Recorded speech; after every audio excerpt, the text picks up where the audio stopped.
ஒரு வன்முறை பண்ணிடலாமா, இப்படி ஒருத்தனை போட்டு கஷ்டப்படுத்திடலாமா, கஷ்டமாக இருக்குது ஆண்டவன் ப்ரேயர் பண்ணுறேன், அடி வாங்கலான்னு சொன்னல, சத்தியம் தான் இப்போ சாட்சி இருக்குது. அடி வாங்கினவன் ஹாஸ்பிட்டல் போகிறக்குள்ள அடித்தாங்கல்ல அந்த முக்கியமாக 2 பேர் செத்து போய் ஹாஸ்பிட்டல் போனாங்க, செத்துட்டாங்க.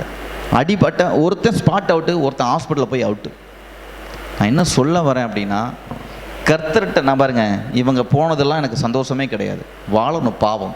நம்மளை மாதிரி தானே, நம்ம அம்மா மாதிரி தானே அவங்க அம்மா, நம்ம அம்மா மாதிரி தானே தம்பி, நம்மளை மாதிரி தானே அவங்களும், நம்மளை மாதிரி தானே குடும்பம். அவங்களாம் வாழணும். அறிவில்லாமல் கெட்டு போயிட்டாங்க. நான் என்ன சொல்கிறேன்னா, கடவுளோடு இருந்தா, கடவுள்கிட்ட இணைந்திருந்தா கடவுள் யுத்தம் செய்வார். ஆமேன். உங்கள் வாழ்க்கையில் பணப்பிரச்சனை, மனப்பிரச்சனை, கஷ்டமான பிரச்சனை, சூழ்நிலை ஒரு மாதிரி போயிடுச்சு, எதுவாக இருந்தாலும் சரி, கடவுள் உங்களுக்கென்று நின்று, அதான் வசனம் சொல்லுது, உன்னை தொடுகிறவன் என் கண் மணியை தொடுறான். உன் கையை யாராவது பிடிச்சிட்டாங்கன்னு வச்சுக்க, கடவுள் சொல்கிறாரு, அது என் கண்ணை தொட்ட மாதிரிடா.